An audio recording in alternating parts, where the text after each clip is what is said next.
Now it's time for another visit to the wild kingdom of censorship.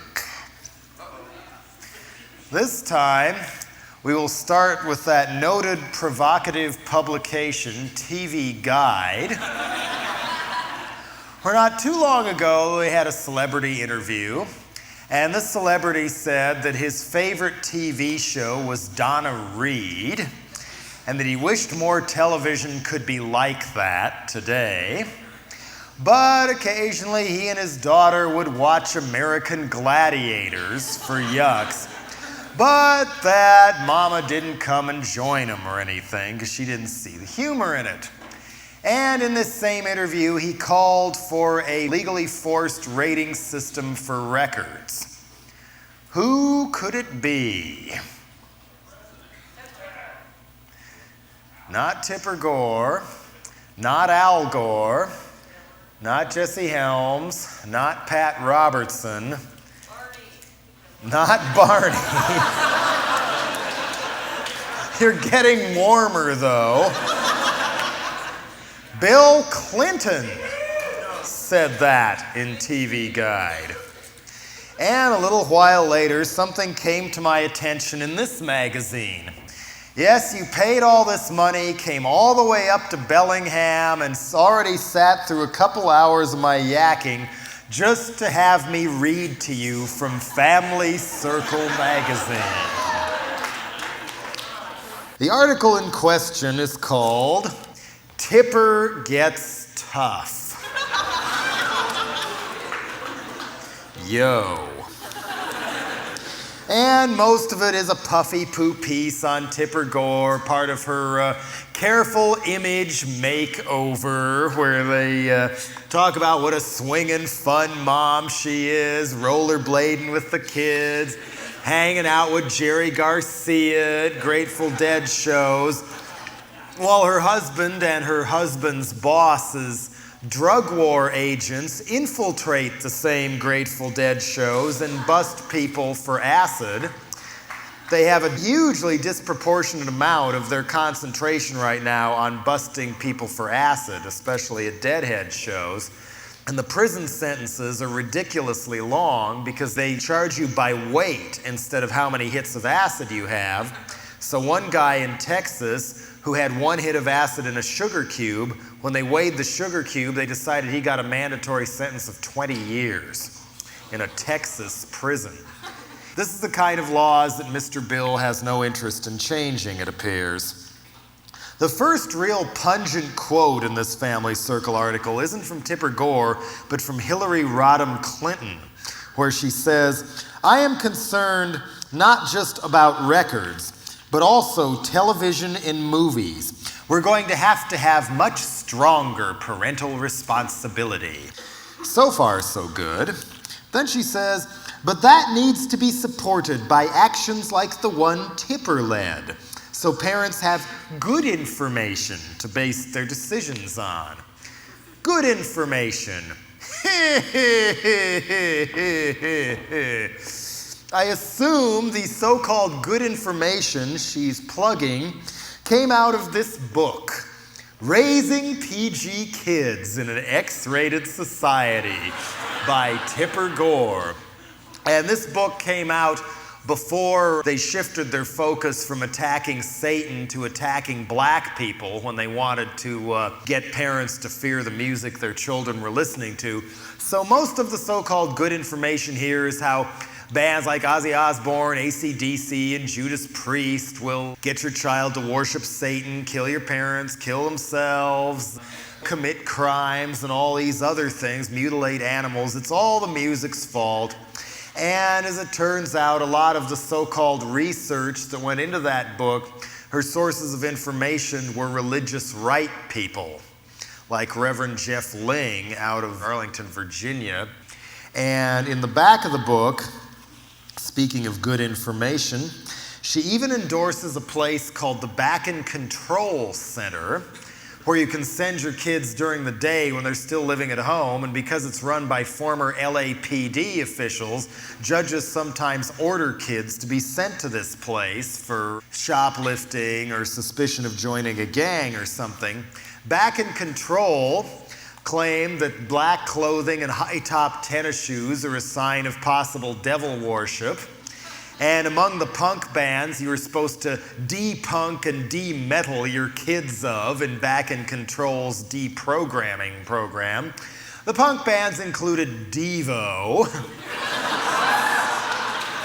Echo and the Bunnymen, the Fine Young Cannibals. They had a very novel spelling of Husker Du in the heavy metal section. And under their section of signs of occult graffiti, they listed the peace sign, they listed hook 'em horns, they listed the Ozzy logo, and they listed the Jewish Star of David as being a sign of devil worship. In other words, these people were hardcore bigots. Yet Tipper Gore, in her book of Good Information, calls them a family training center run by former probation officers set up to help troubled kids who are deeply involved with punk rock or heavy metal. Good information, huh? Well, this book has an extra added feature. She autographed it for me.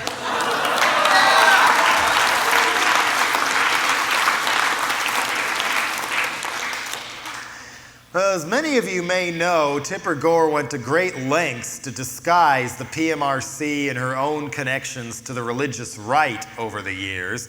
She addressed Phyllis Schlafly's Eagle Forum convention. She's addressed police officers' conventions. She had Sheila Walsh, the co-host of 700 Club with Pat Robertson, help answer the PMRC's mail and act as an advisor. The religious right connection is very deep, and it was sort of a front for it. But I got a chance to at least try to expose this when, much to my surprise, we wound up meeting on the Oprah Winfrey Show. Been on the Oprah Show with Tipper Gore twice. The first time was myself, Bob Guccione Jr. from Spin, a psychologist whose only comment after any question was, "Buy my new book." I think there was a token parent or something like that, and a token music fan who luckily was pretty straight looking and pretty articulate, and even liked Corrosion of Conformity. So we were brought out to Chicago, and there we were milling in the lobby waiting for a ride at some ungodly hour of the morning around the time I would normally be going to bed. It's one way to weird out the musical guests by screwing with their biological clocks and all that to slant the advantage the other way, maybe. Anyway, we're all milling around, and who should come up disarmingly nice, which is a common tactic among people like this, I've discovered. Jello? Tipper Gore! Pleased to meet you. She was dressed to kill in a bright blue 50s gangster mall cut of a tight dress, and she still had her long country western star hairdo at that point. Almost a sex symbol for the censorship movement or something, I suppose. And then we were all taken to Oprah Winfrey together in a limo, crammed into the back, 6 of us, and I sat in the middle across from Tipper Gore. And we tried to make conversation, and she said, well, my eldest daughter is starting to get into the punk rock, like The Clash and Bunny and the Echo Men. We got to the studio and we're all herded into what's called the green room, which is a room adjacent to a stage. That's an old theater term for some reason. This green room was painted white and had some rather hard croissants of unknown origin and age that I fidgeted with for a while as I went through my notes, which consisted of me ranting and raving on the plane to Chicago of everything I wanted to say to Tipper Gore. But as it turned out, I probably shouldn't have bothered. Once we were brought out to the studio audience room, we still hadn't met Oprah at this point, then it was 10, 9, 8, 7, 6, 5, 4, 3, 2, ta-da! Another set of curtains parts, and in blows Oprah. This was big Oprah this time, and she was in a noticeably foul mood, and she wouldn't let me get a word in edgewise. She had this off-camera hand gesture she uses to point to, cue the crew as to who's going to get the floor at any given time. And every time I tried to open my mouth, she'd give the floor to Tipper Gore. There was even one woman who called in live, quote unquote, on the phone about claiming that my music had caused her child to try and kill her, which I found a little hard to believe. But the moral of the story was, never have one of your friends show Oprah Winfrey a certain painting by H.R. Giger that went in a certain Dead Kennedys album right before she goes on the air. On the way out of the studio, I was walking along and chatting with Tipper Gore, and she said, "Well, you know, Jello, we agree on most things. I'm against nuclear war. And I like your moral majority song." Oh, now that's interesting, Mrs. Gore. It's that song that the tape your organization sends out to parents singles out for explicit sex and violence because of the line, "Blow out your ass, Jerry Falwell." Did you even know that? No, she says, looking at me doe-eyed. Then she insisted on giving me her book and insisted on autographing it for me. "To Jello, please read with an open mind."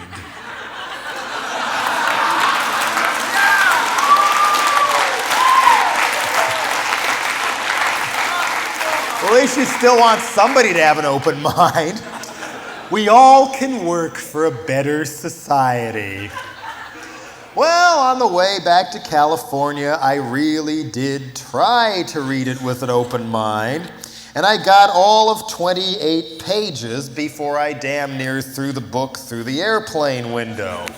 I got to her description of Dead Kennedys. "Their brand of rock music has become a Trojan horse, rolling explicit sex and violence into our homes." Who is the real Trojan horse here? I mean, she was disarmingly friendly, almost to the point where I actually thought maybe this person can be reached or something. But then I got to that page and became a little more obvious what I was dealing with. And then I noticed when her husband announced for president that she was sort of playing things off against each other, saying different things in different parts of the country when she was asked about censorship of music. She would usually say in papers in the East Coast, West Coast, big Midwestern cities, "Oh, I'm a liberal Democrat. I'm a feminist. I'm not a censor. I support the Constitution." She even told the Philadelphia Inquirer that I respect Jello Biafra. Well, she didn't show any of that kind of respect in a southern newspaper, namely the Metro from Nashville, Tennessee, where when asked about Dead Kennedy's Frankenchrist trial, she said, "I'd like to take credit for it." This meant war. That was a viciously callous, glib thing to say in light of what happened on account of that trial. As some of you may know, it started out the 9 police officers, including 6 from Los Angeles, smashed a window by my front door, came in and tore my house to pieces. And later on, me and 4 other people were charged with 1 count each of distributing harmful matter to minors. The harmful matter supposedly being this painting by Swiss surrealist master H.R. Giger, the guy who won the Oscar for designing the set to Alien. But it became obvious in the trial that it was actually my lyrics and Dead Kennedy's whole legacy that was really on trial. This took about a year and a half out of my life. I had to spend most of my time doing interviews and trying to raise money for the No More Censorship Defense Fund that we founded in order to raise the money necessary to fight the charges. The prosecutor didn't think we'd bother. He said he picked an independent group like us instead of Ozzy Osbourne or Judas Priest or Prince, who's another major Tipper Gore target and whatnot, because we feel this is a cost-effective way of sending a message. So we knew we had to fight. There's a lot of pressure that comes down on you. Even if you have a traffic ticket hanging over your head, you're going to fight. It starts to eat at you and keep you awake at night and put you on edge. And having the weight of not knowing whether I was going to take a bunch of musicians down with me if I got convicted, that's a hell of a lot of pressure there. I damn near cracked several times. This was 3 years before the Two Live Crew trial. We were the first people in American history to be put on trial over a music album. 3 weeks in a courtroom. And as I say, it became obvious that they were really after was the lyrics and legacy of the band. There was even a 5-foot by 5-foot blow-up of the Frankenchrist lyric insert on a stand in between the witness stand and the jury box with expert witnesses with a pointer pointing out different parts of the lyrics they thought related to Giger's painting. The jury deadlocked 7-5 in favor of acquittal, which, since it wasn't a unanimous verdict, a hung jury, it meant the prosecutor could file for another trial and put us through it again. Thankfully, the judge dismissed that motion, but then a lot of record stores, especially chain stores, kicked everything with my name, Dead Kennedy's, or Alternative Tentacles' name out of their stores, and in a lot of cases have never let us come back in. So when Tipper Gore said she wanted to take credit for that, it kind of showed me where her head is really at. You know, this person is smarter and more ambitious than Nancy Reagan, and therefore a hell of a lot more dangerous. Even if they're sort of giving her a real soft image right now, watch out. But I never thought I'd get a second chance to get back in the ring with her on Oprah Winfrey yet again. This time I came out and they brought us down by separate transportation, and they'd remodeled the studio and they had 2 green rooms now. One for me and Ice-T and one for everyone else on the show.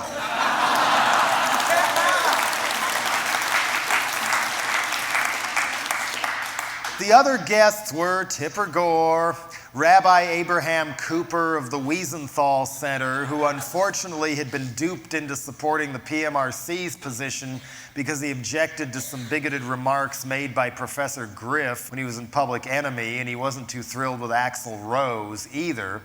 And so I tried to get through to him that a lot of the people who are feeding him this information are also people who hate Jews and think that the Star of David is a sign of devil worship and that they can't get into heaven, etc., etc., etc. Maybe it got through, I don't know. And then there were 2 African-American writers for the Washington Post. The older one, Nelson George, has written a lot on rhythm and blues. He writes novels, and because he knows full well what hell a lot of the early R&B artists went through, he was on the side of freedom of speech and Ice-T. And the younger one, Juan Williams, was the most right-wing guy on the whole show. It turned out he's also a very close friend of Clarence Thomas.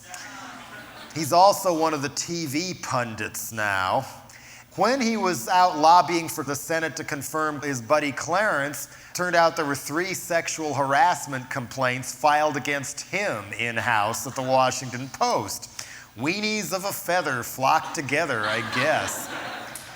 But as long as it was done behind closed doors with the secretary's desk, it wasn't so bad. But if Ice-T talked about it, gotta put that guy away. Ice-T, as he's so good at doing, jumped in and took over the floor right away. Some women like to do it with a flashlight.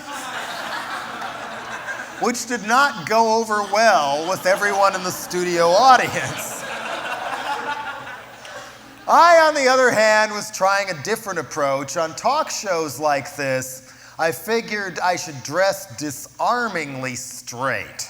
I learned that when I ran for mayor, too. You know, sometimes the Halloween costume can make a difference in whether or not people pay attention to you.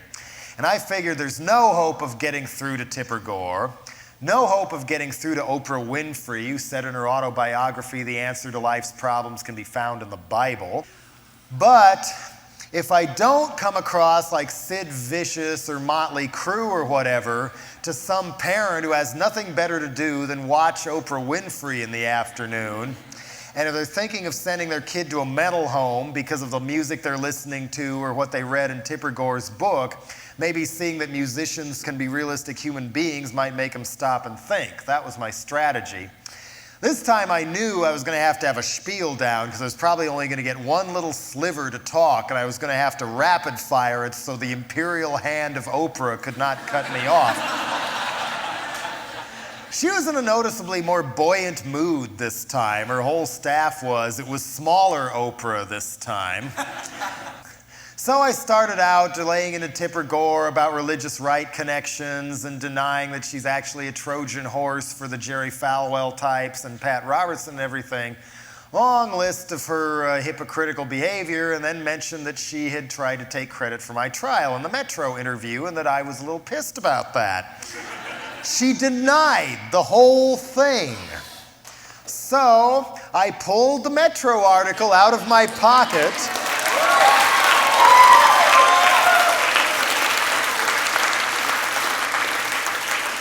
and read Tipper Gore her own words on the Oprah Winfrey Show. She still denied it. The audience started booing and hissing her and whatnot. Oprah finally stepped in. Well, you know, I'm sure you've been misquoted too, haven't you, Jello? Now let's go to this message. Needless to say, I didn't get another word in edgewise on that Oprah Winfrey Show either, and did not see hide nor hair of Tipper Gore after the show. And later on, when the Two Live Crew trial happened, I was on Donahue, too, where Mike Muir of Suicidal Tendencies put me down for wearing a suit on the show as he was dressed in his suicidal uniform with a headband down to his eyelashes and everything. Luther Campbell at Two Live Crew was way on one side of the stage. Way on the other side was a cultural vigilante named Jack Thompson from southern Florida, who first burst into the news when he was running against Janet Reno, who was then district attorney for Dade County. He came out and handed her a sheet of paper saying, sign here, are you or are you not a lesbian?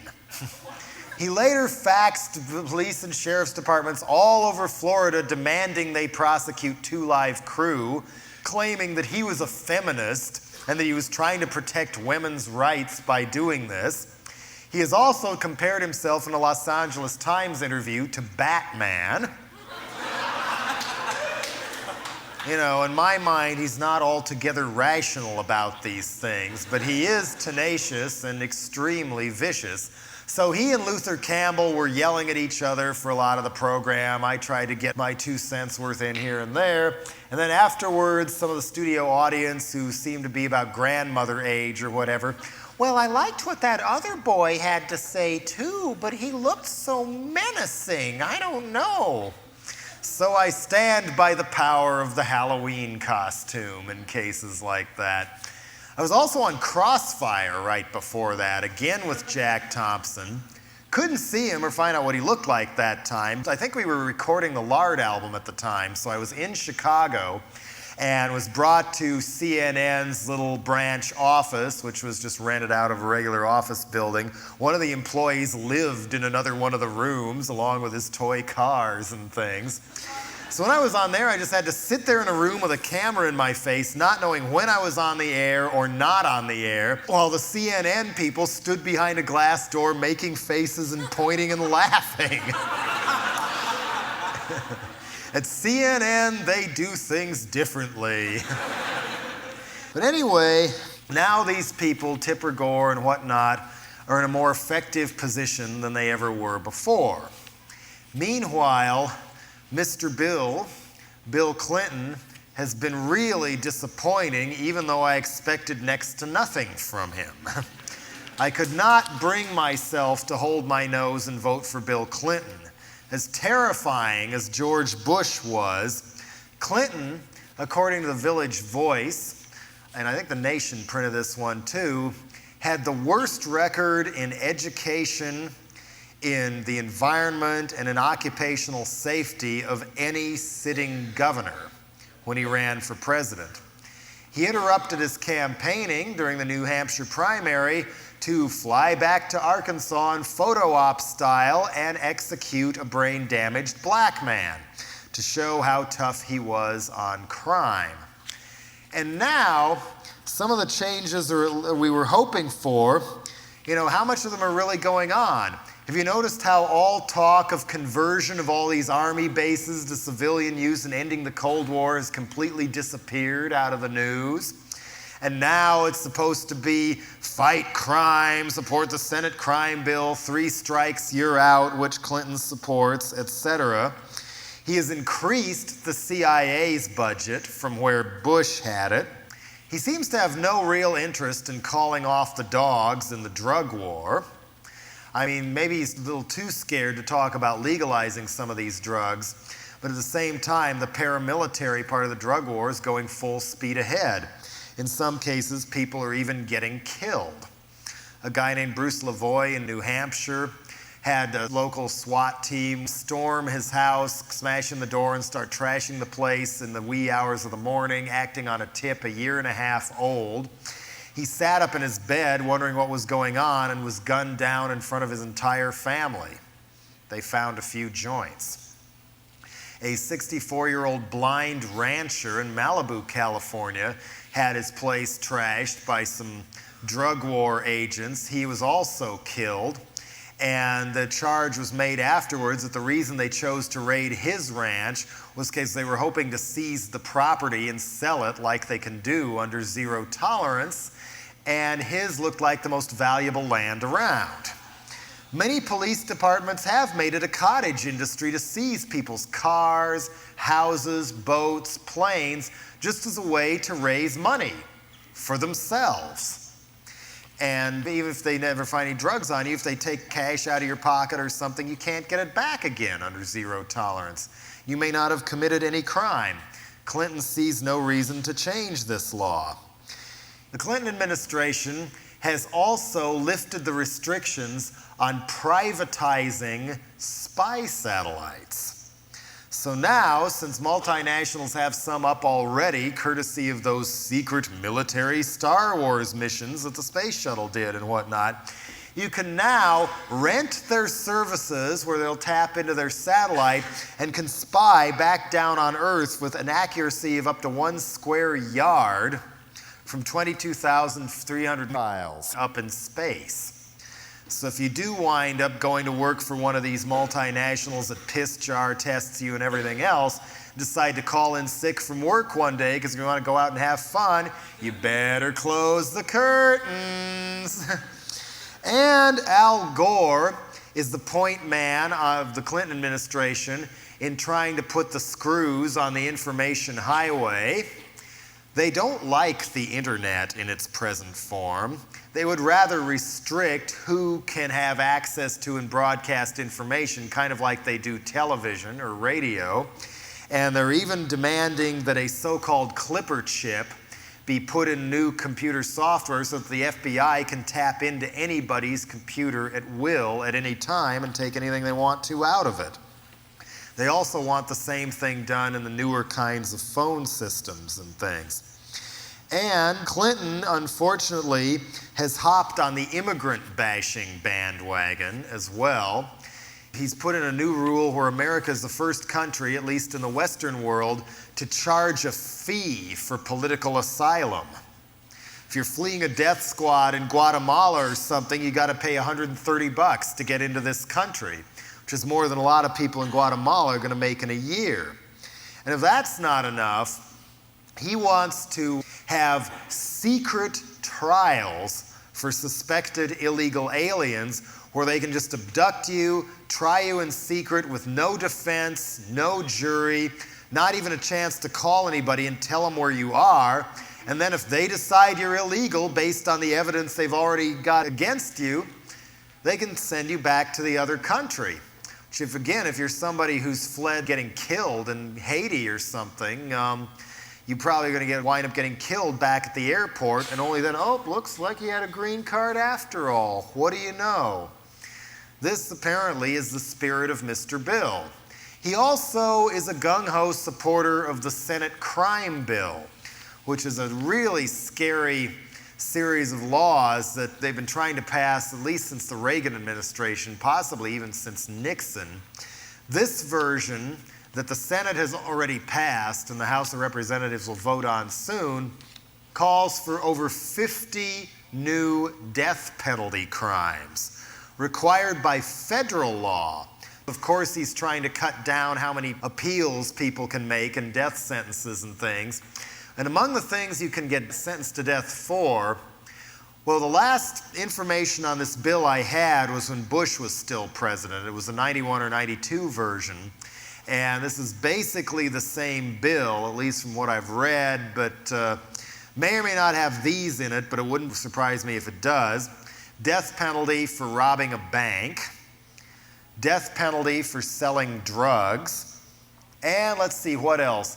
Death penalty for carjacking, death penalty for drive-by shooting, death penalty for sabotaging government property, which could even be interpreted to mean graffitiing a federal building or going after the groups like the Plowshares who've tried to dismantle nuclear missiles and things in the Midwest, or the woman who broke into Vandenberg Air Force Base and messed with their control room and stuff. This bill also calls for sentencing parents to community service if their kids commit crimes. Man, think about it. The juvenile crime rate is going to go straight through the roof if this goes through. I know all kinds of things I would have done at the time if I thought it would get my parents punished like that. This goes to show how out of touch these lawmakers and our president are with real people, if they don't even bother to think of something like that. Oh, let's see, what other things are in this Senate crime bill? That people can declare drug emergency areas and send in the army to kick in everybody's doors and do door-to-door, ripping people's houses apart looking for drugs, no matter who you are.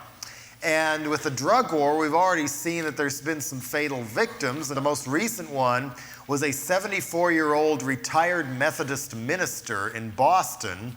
When the drug warriors came for him, they were trashing his apartment. He died of a heart attack on the spot. Gee, too bad, they say. And the guy, of course, has no recourse.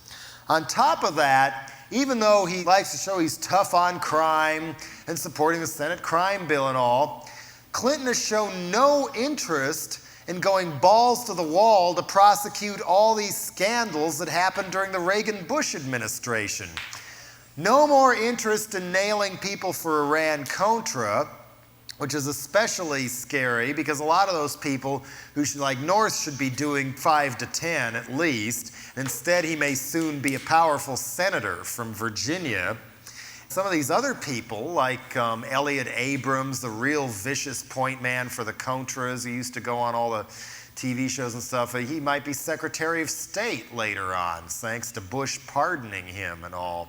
At least the Watergate criminals are stuck on the college lecture circuit or writing novels no one reads or whatever. But these people are still going to have power and they're going to have a clean slate. Even the Whitewater savings and loan scandal, the Clinton part of it, losing 60 grand or whatever, is so minuscule compared to what the Bush people did. Hundreds of millions of dollars of crack. It's mild compared to what Charles Keating did or what the Bush's own sons did, especially Neil Bush. You'd think that Clinton, to get himself out of hot water, would try and appoint a special prosecutor for all the savings and loan scandals, maybe even try to recover some of the money, but he doesn't even bother doing that. No interest in nailing Bush for Iraqgate. No interest in nailing anybody in the Inslaw software theft, where a reporter who uncovered that one paid with his life. Mother Jones reported that after Bush lost the '92 election, the next several weeks in the Justice Department were spent shredding documents. What was in them? How will we know now what else they were up to? On top of that, Bush's head of the National Archives, Don Wilson, awarded Bush 5,000 different computer files on his administration right before he left office, including a lot of Contragate stuff. This was illegal, basically. Nixon's tapes, by order of the Supreme Court, have to stay in the National Archives, but this guy just handed Bush his equivalent, and they were sent down to the George Bush Center, springing up on the campus of Texas A&M University. Same guy, the head of the archives, Don Wilson, was appointed head of the George Bush Center. And he denies all conflict of interest, and the Clintonoids seem to have no interest in bringing him to justice either. Janet Reno, however, is happy to appeal the ruling of a lower court that threw out Bush's restrictions on National Endowment for the Arts grants. When he was running for president, Clinton said he'd throw those restrictions out. But now, here's Reno trying to get them put back in again. Some of the people he's associated himself with kind of scare me too. One of the people he has advising him now is David Gergen, who way back when was writing apologetic speeches for Nixon during the Watergate scandal, and later edited U.S. News and World Report for a long time. His first Supreme Court appointment, Ruth Bader Ginsburg, voted with Clarence Thomas 90% of the time when they were both on the U.S. Court of Appeals, and is married to a guy who's listed as a quote-unquote tax advisor to Ross Perot. Something tells me these people are not our friends. Bush appointed a guy named Irvin Duggan to be on the FCC, Federal Communications Commission. He was recommended to Bush by the National Association of Evangelicals. And ironically, one of the people who grilled Bush's FCC nominees the hardest in the Senate was Senator Albert Gore, because he thought they were too liberal. Now Clinton has appointed Irvin Duggan to be head of PBS. PBS with things like the McLaughlin Group and Exxon presents a nature program right before they wipe out the rest of the species off camera and stuff like that. If that PBS isn't watered down and slanted enough, just look what this guy is going to do to it. And on top of that, Clinton helped push through one of Bush's pet projects, Freudian slip, the NAFTA Treaty, North American Free Trade Agreement with the U.S., Mexico, and Canada. There was already a free trade agreement with Canada, and lo and behold, a lot of jobs suddenly migrated south of Canada's border, and their unemployment rate has skyrocketed. They also used that part of the NAFTA treaty to gut an American ban on asbestos, which causes cancer if you breathe it in the workplace or through your vents or whatever. Now it gets to come back in because keeping it out is a barrier to free trade. Now with Mexico, it works the same way. They have a lot more liberal laws on pesticides and things than we do, not to mention child labor and things like that. So if some food comes across the border, like some produce that's got DDT, which is still legal down there, drenched all over it, we have no way of stopping it. We have no way of even knowing that it's got it on it or that it came from Mexico. There's no regulations saying they have to say where it came from or anything. And this way they could also bring in jaguar skins and other endangered species pelts and things, because after all, keeping them out is a barrier to free trade.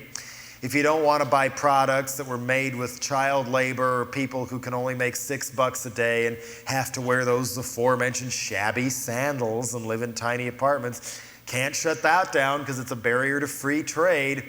In a Wall Street Journal poll, 40% of the corporate executives in it said, hell yeah, we're moving to Mexico after NAFTA goes through. Another 25% said they didn't intend to move yet, but they were going to threaten to next time negotiations on a union contract came up so they could squeeze more concessions out of the workers. It's meant to also encourage building of more factories down in Mexico where there's less environmental restrictions like they have in the so-called Maquiladora zone along the American border, where right across the border, a lot of American multinationals have relocated, where it's a lot less safe to work and people get sick a lot easier. A lot of the pollution blows back over into this country. And what do you know? There's a birth defect epidemic already in El Paso, Brownsville, and McAllen, Texas. And NAFTA was negotiated almost completely in secret. I feel very leery of any treaty that was negotiated in secret. Environmental groups, labor union groups, consumer advocates had the door slammed on them. It was just dickering between multinational corporations and multinational corporations, with a few government officials sympathetic to multinational corporations thrown in. And Congress barely got a real whiff of it either. It was all deal-making on Clinton's part to get people to vote for it. I wonder how many of them ever actually read it. After all, it was a 1,000-page document that they were given 1 hour in one specific room to view before voting on it.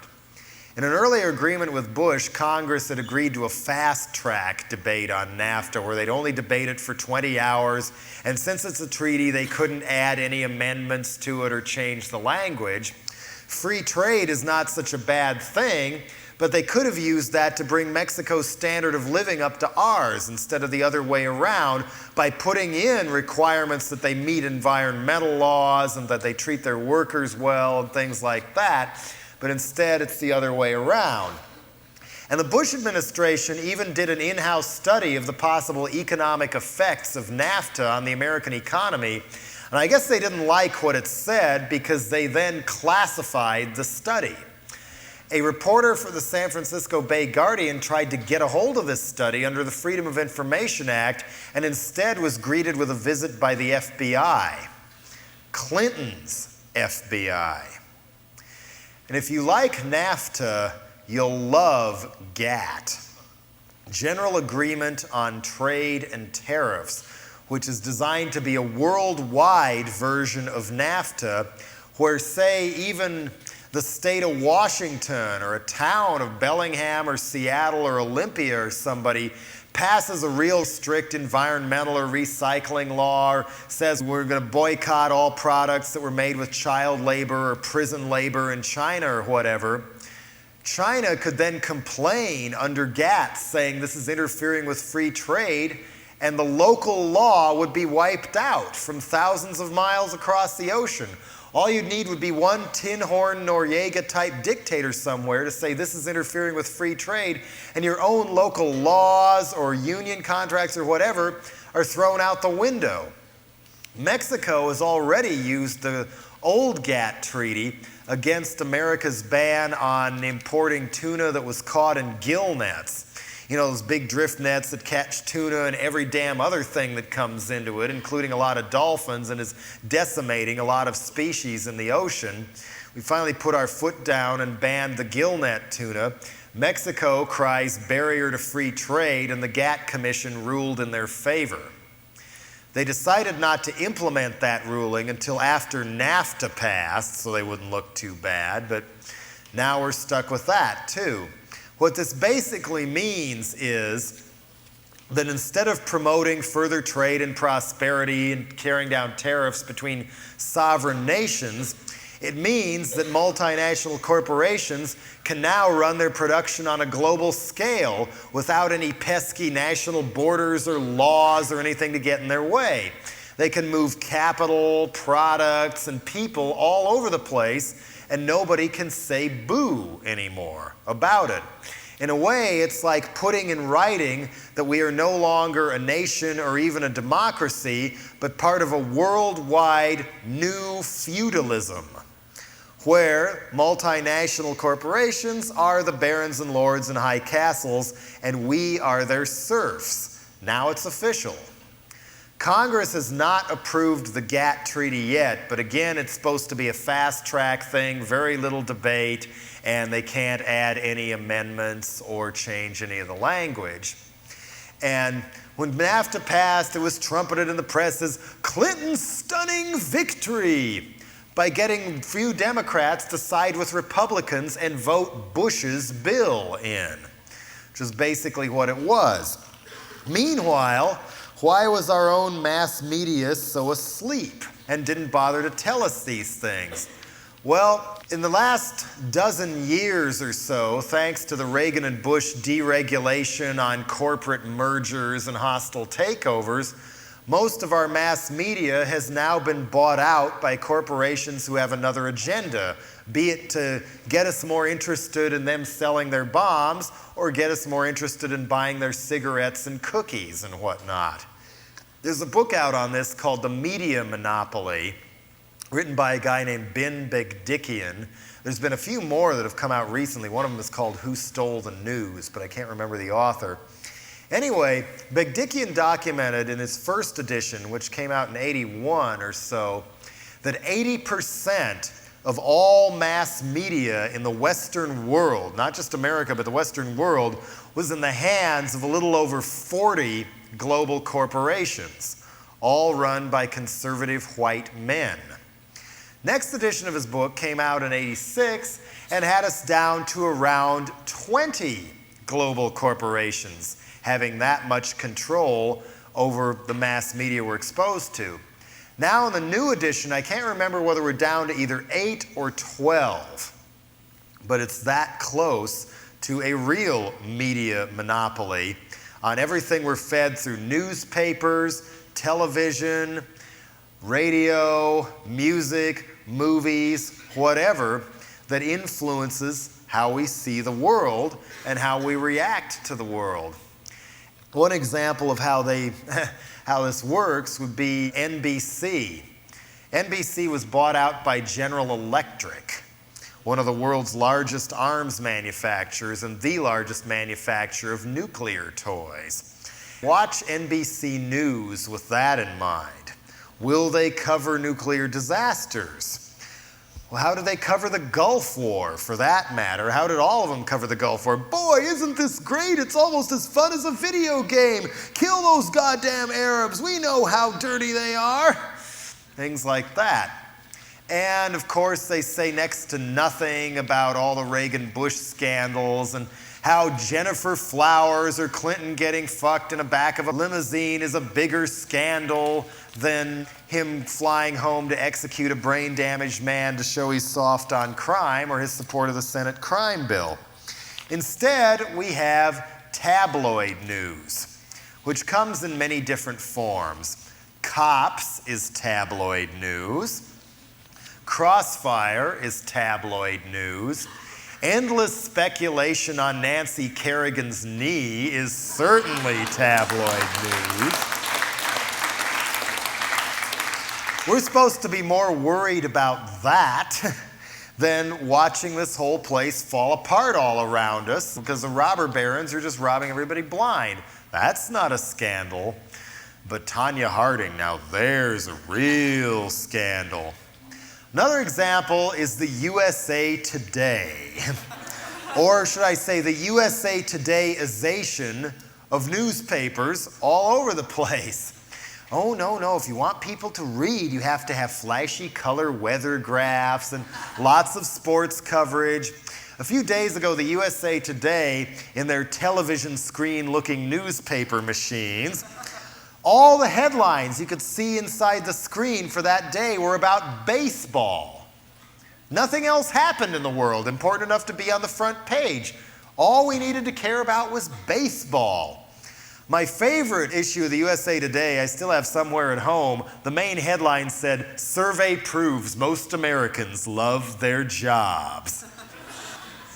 And you've got interlocking boards of directors, so you see a lot more product placement in movies and programming like E.T. plugging Reese's Pieces, and the hero's going to show what brand of soda pop he's drinking this time. And, well, since CBS was taken over by a tobacco baron, Lawrence Tisch, so it'll be interesting to see how many people smoke on CBS, things like that. Yeah, they don't just do this on the entertainment side, they do it on the news as well.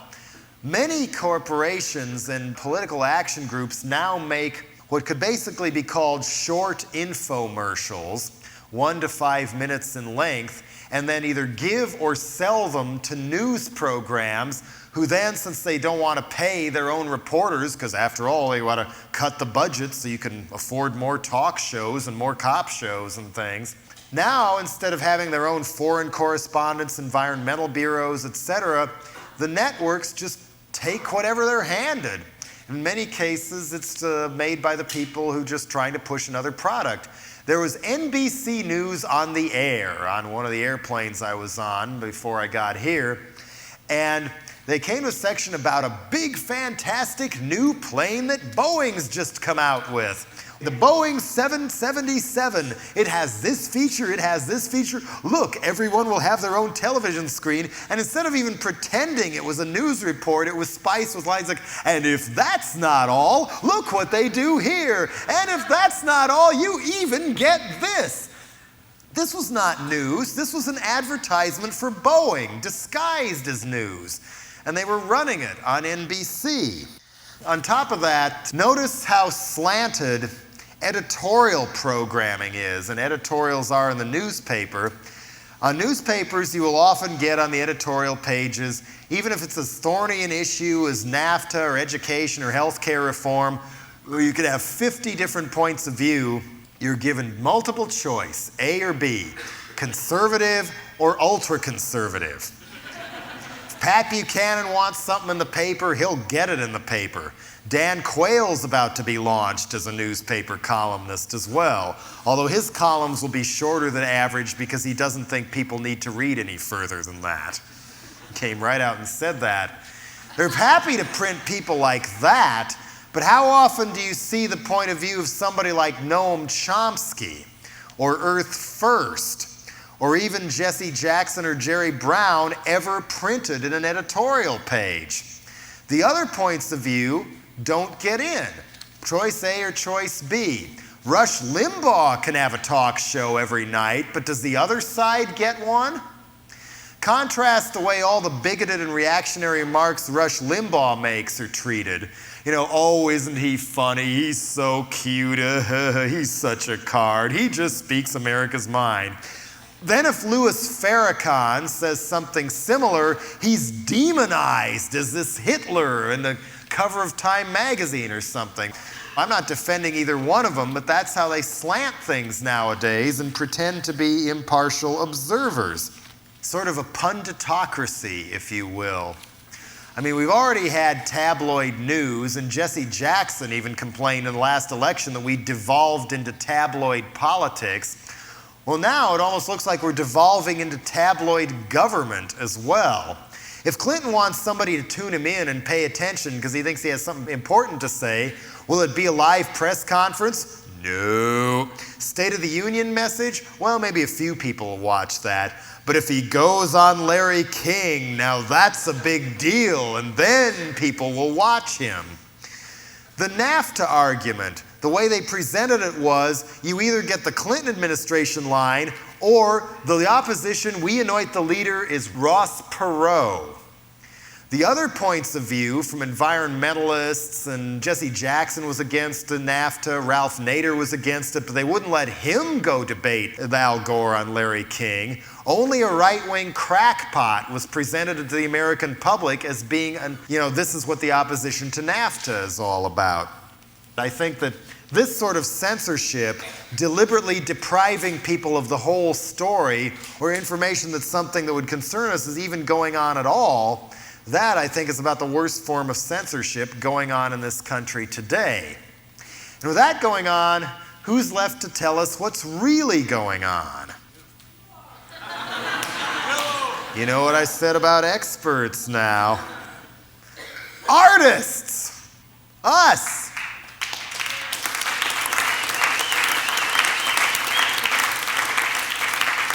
Writers, filmmakers, journalists, musicians. So consequently, guess who's getting picked on the most? By everybody from Bill Clinton to Reverend Donald Wildman to Jack Thompson in what Pat Buchanan so aptly calls the culture war. Information-oriented musicians. The ones who paint a picture of what's going on in this country that might be different from what the powers that be would like us to know, especially rappers. You can only get so many people to fear Satan if you're trying to attack music. But once you pull a Bush Lee Atwater number and produce a race card and paint it in black and white terms, then you can really have a field day. From Public Enemy to Two Live Crew, and more recently and especially Cop Killer. Cop Killer was in circulation for at least a year before anybody said boo about it. The first time I saw it was at that first Lollapalooza show when Ice-T came out and rapped for a while, then brought out his band Body Count.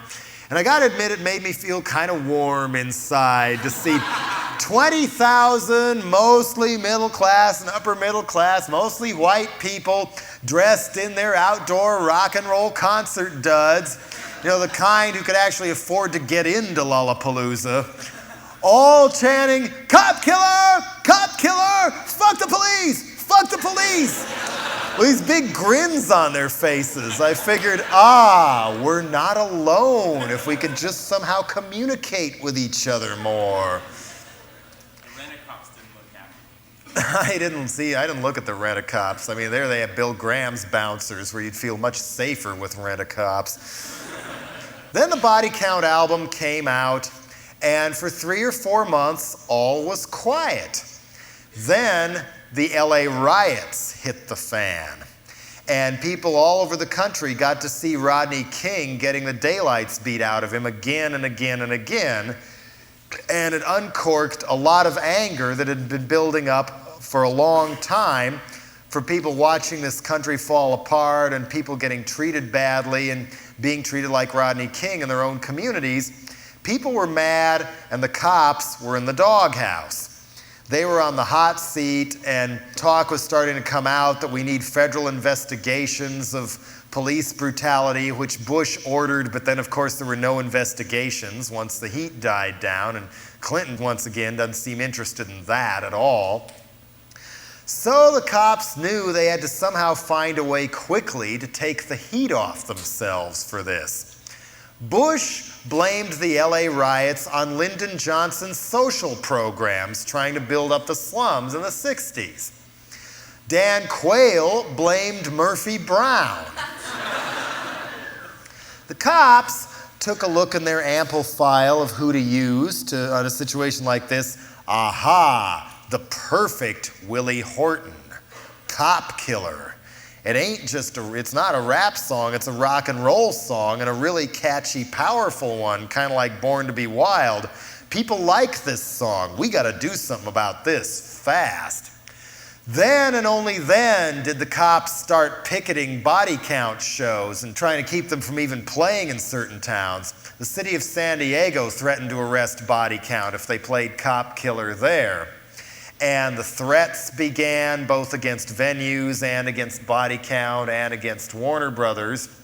And Jack Thompson resurfaced again, this time touring the country with Oliver North, telling record stores to stop carrying Body Count and telling people to boycott this because of Cop Killer and not let Body Count play anywhere.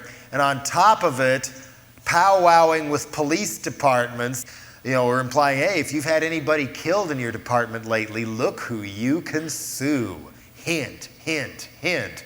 So several police departments are now suing Ice-T and Warner Brothers, claiming that that song caused an officer to be killed. One police department outside of Boston is even suing over an officer's death that happened before the Body Count album even came out.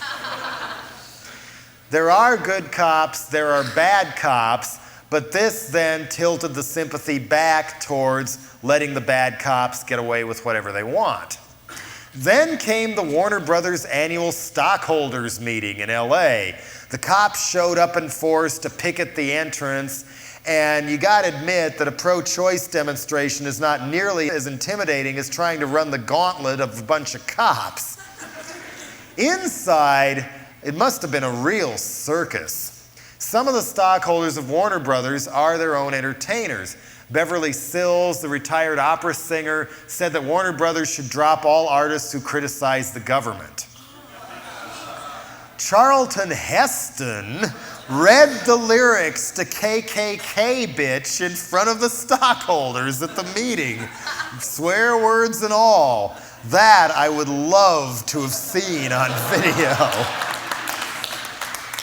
You know, one of those pompous actors in Hollywood history. You know, you can't throw me to the lions. I'm Charlton Heston. Reading the lyrics to KKK Bitch. Oh, God, would I kill for a video of that. Warner Brothers didn't boot Ice-T then, but soon the pressure came down and Cop Killer was off the Body Count album. Not even that would do. It was time to crucify and vilify Ice-T and Body Count all the way to set an example and intimidate other artists for saying anything bad about the government or the cops. Soon, Ice-T and Body Count and their back catalog were all off of Warner Brothers. Whether Ice jumped or whether he was pushed depends on who you talk to.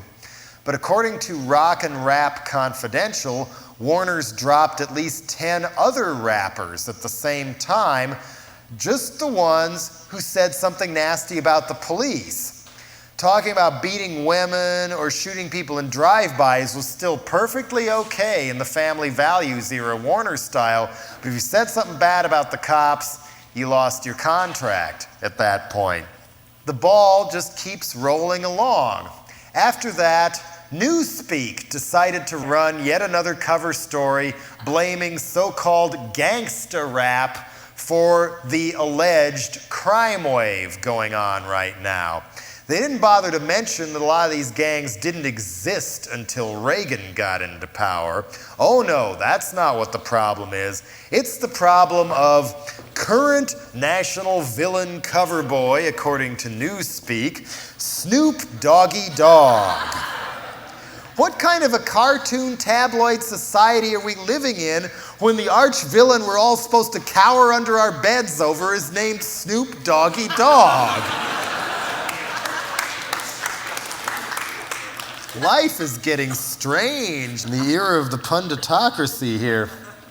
And even though he's quite the sex symbol in hip-hop circles and people buy posters of his face and have him on t-shirts, here, of all the pictures they could have chose, they choose one where he's sneering at the camera with a hat on so you can't see his fro or his cornrows or anything, almost as though he was a rabid animal that you wouldn't want in your neighborhood, let alone in your kid's music collection. There's even some sweat dripping off his chin, and just to drive home the point, they title the article, Criminal Records. Saying what Snoop Doggy Dogg or Public Enemy or Dr. Dre or Ice Cube do or Tupac Shakur is criminal. This is what they were pushing for in here. Jesse Jackson was slagging rap. The Southern Christian Leadership Conference, which Martin Luther King used to run, was. And they were saying it's time for a crackdown. Let's get people all riled up so they'll want to crack down some more as they continue to crack down more and more and more and more and more ways. Soon after came the recent hearings, both in the U.S. House of Representatives and in the Senate, on the wickedness of music lyrics. This time the focus was gangsta rap. Instead of going after Satan or teen suicide like they did with Tipper's hearings that her husband helped arrange in 1985, the ones that Zappa testified at, this time the first one was chaired by a congresswoman from Chicago named Cardis Collins, who was so well informed about her subject, I wound up on her shit list. Yes, I too am now a wicked gangster rapper. Yo, MC Jello Biafra, on track and coming at ya. Of course, it was the same 4 lines out of Dead Kennedy's I Kill Children song, which was put out on our first album clear back in 1980, written when I was 19 years old, about, when you get to the bridge, that was supposed to be the key to the song, where it's asked the question, what causes so many mass murderers in this country? We have more mass murderers documented in America in the past 20 or 30 years than in all other countries in recorded history combined. Why is that? That's what I was trying to do with that song, but according to Curtis Collins and Tipper Gore, if you trace it further back, the first people who complained about it were that group on the back of the original cover to Fresh Fruit for Rotting Vegetables, who later sued. Then it was in the hands of Pat Robertson's 700 Club. Then Jim and Tammy complained. Oh, then it made it up to Tipper Gore and now to Curtis Collins. The same 4 lines out of context every time. And Dionne Warwick testified about the wickedness of gangster rap. And I can't remember whether Jesse Jackson did or not, but another one who testified was a woman named C. Dolores Tucker of the National Political Congress of Black Women. A shadowy group I'd really like to know more about. Are they a grassroots civil rights organization, or are they a Clarence Thomas stealth job? I suspect the latter because Tucker has been using Operation Rescue tactics against record stores in the Washington, D.C. area, having her people link arms to block the entrance to music stores so people can't buy rap music. And those hearings in the Senate were chaired by Carol Moseley Braun of Chicago. Once again, an African-American woman leading the charge to keep the fundamentalists behind the scenes and try to recast it as a feminist issue and as one where they're trying to take issue with rappers who are supposedly destroying the black family by talking about destruction of the black family or something like that. Blame the messenger, in other words.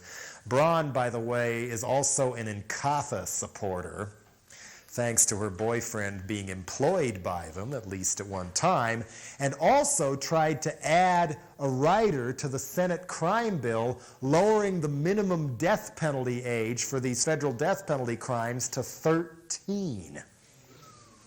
So, let's see, who else testified at this one?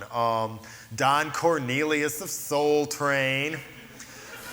He tried to write both sides of the fence. He gave an eloquent defense of where these lyrics spring from and how it's a cry for help and maybe we should try and do something about the problems that spawn this, and then came around and said we needed a stricter rating system anyway. Both these hearings finally came to the conclusion that, yes, we need a law enforcing ratings on music. Not voluntary, like the movie rating system, enforced by law.